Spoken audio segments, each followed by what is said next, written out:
Yeah. Okay, so good morning. Kasama ko sa Sander. Ayun, inaantay ko lang. Nagtulak ko baba. What? Dahil hindi kaya ng preno. So yun nga, nandito kami sa may hanging bridge ng Peña Francia. So kung taga Francia ka, malamang narinig mo na yung tinatawag na hanging bridge. Or nung bata kami, hanging bridge. Pwede kang maligo dyan sa side na yan dati. I believe hindi na pwede. So yun nga, ba't kami nandito? Hahanapin namin yung falls. Yung falls na dati namin pinagliliguan kung buhay pa. Sige ah! When you let me, baby, don't you see I'm shining? 'Cause when you let me, baby, don't you see I'm shining? 'Cause when you let me, baby, don't you see I'm shining? 'Cause when you let me, baby, don't you see I'm shining? Hey! Whew! Hi, bridge! Yeah! You know,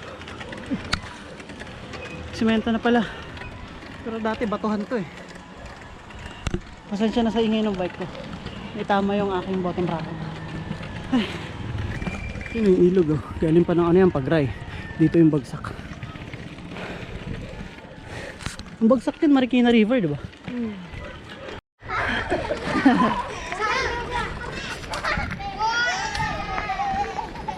Wala pa atang 100 metro yung simento.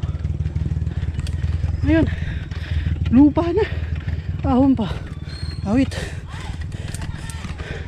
Nasa Pransya pa rin pala kami. Sa kaparal ko ng barangay Memot, ano eh, or Cupang. Annex oh. Bata dito, di ba?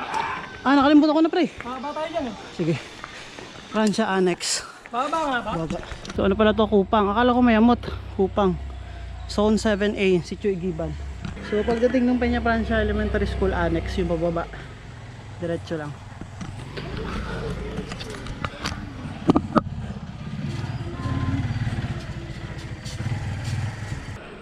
Ahon na naman. Hey.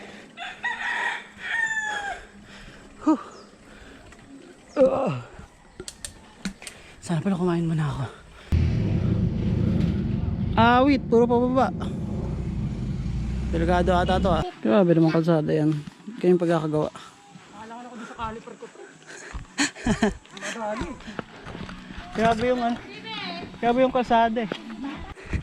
Grabe naman taas ito. Ang sarap yan sa PMTV. Kaya nyo ba to? Ayun, daming mga bayabas dun eh. Oo, daming jamboy doon eh. Yung namatay na babae no? Kita mo? Oo. Tana, sinisisi nilang lahat yung plate. Nakaramdaman pa yung tarik. Gago. Oh, Ang hirap na magtulak. tulak na mahirap eh.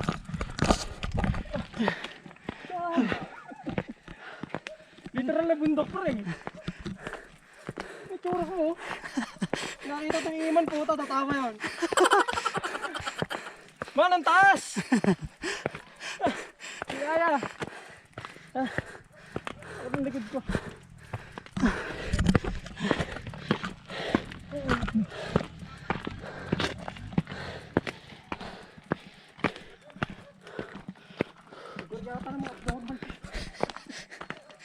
Ito kami galing sa kabilang bundok.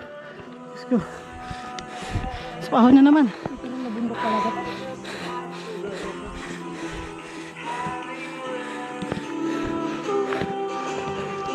Isang bundok talaga yung hinakit namin. Kapoy. Yan, nakarating dito sa tuktok.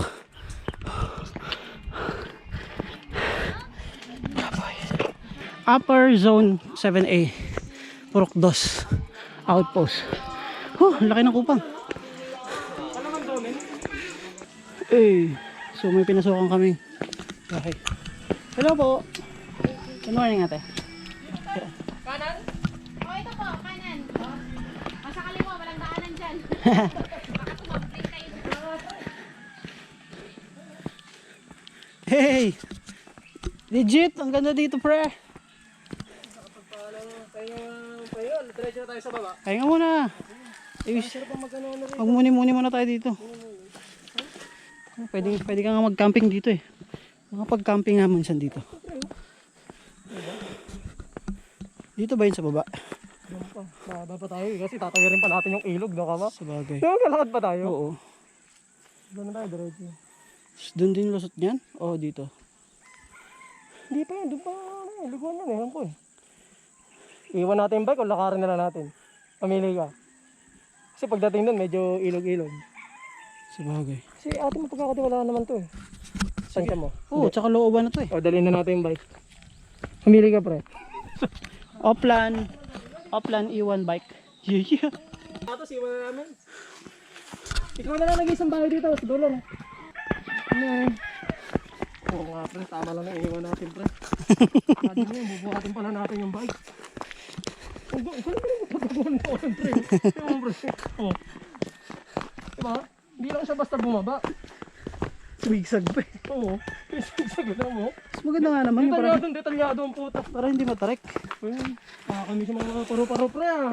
Parang ganyan sa atin eh. Eh, mga paru-paro na lang sa atin. Yung lagi lang natin nadadot na paru-paro eh. Pag-uwi pre. Tanggalin natin yung sapatos natin. Dito pre, tingnan natin kung may kamote na tayo. Dahil ang hirap maglakad. Ay, Bali. ina mo, anong ginawa mo? Titignan ko sana kung may kamote. Yeah. Yeah. Sabi.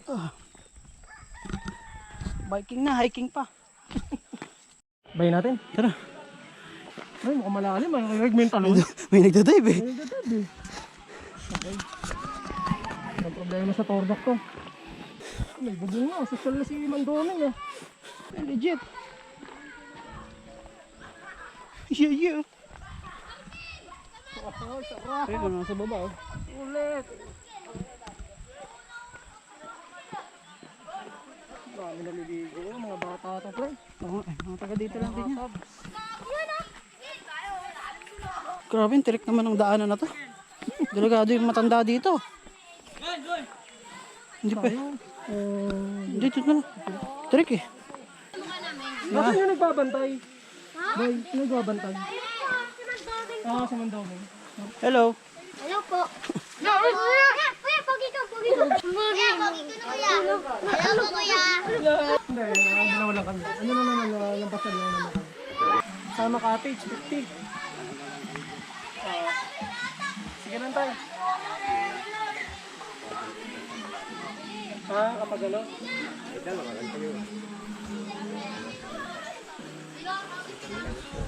Ay! Patingin nga ako. Ano pangalan ng YouTube channel niyo kuya? Ay, wala nang bala. Ha? Sige pre, sige mo. YouTube channel niyo. Dominador's POV. Ay! Hello! Shout out! Hey, Mangi! Mangi! Mga tuloy na ba kayo? Hindi pa. Ayan. Talon. Tapang ano?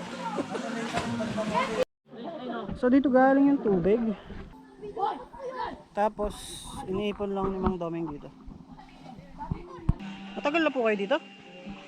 1984. 1984. Bali kayo na po yung nag-ayos dito ano? Ako, wala. Pinagantangin po. Kaya pala pag tinanong namin naman Domeng, alam na kung saan eh. So bali may tatlong pool. So yun yung isang pool, ito yung pangalawang pool, yun yung pangatlo. Ngayon yun yung pinakababa. Ay yung pangalawa siguro mga 4 feet. Ito mga 5 or 6. So medyo malalim to. At mataas lahat ng pool dito usually. May diving spot. 50 pesos. Kapit bahay lang namin. Pwede na. Pwede. So ganito siya kalalim. Malalim din talaga. Malalim din talaga. Dito oh.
Ano?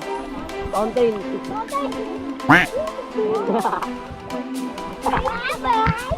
Ano na si?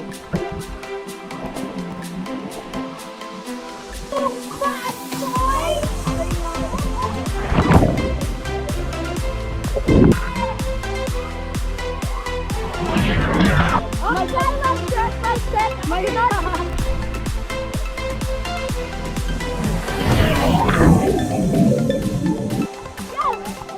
God, my God.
Yun o, pauwi na kami.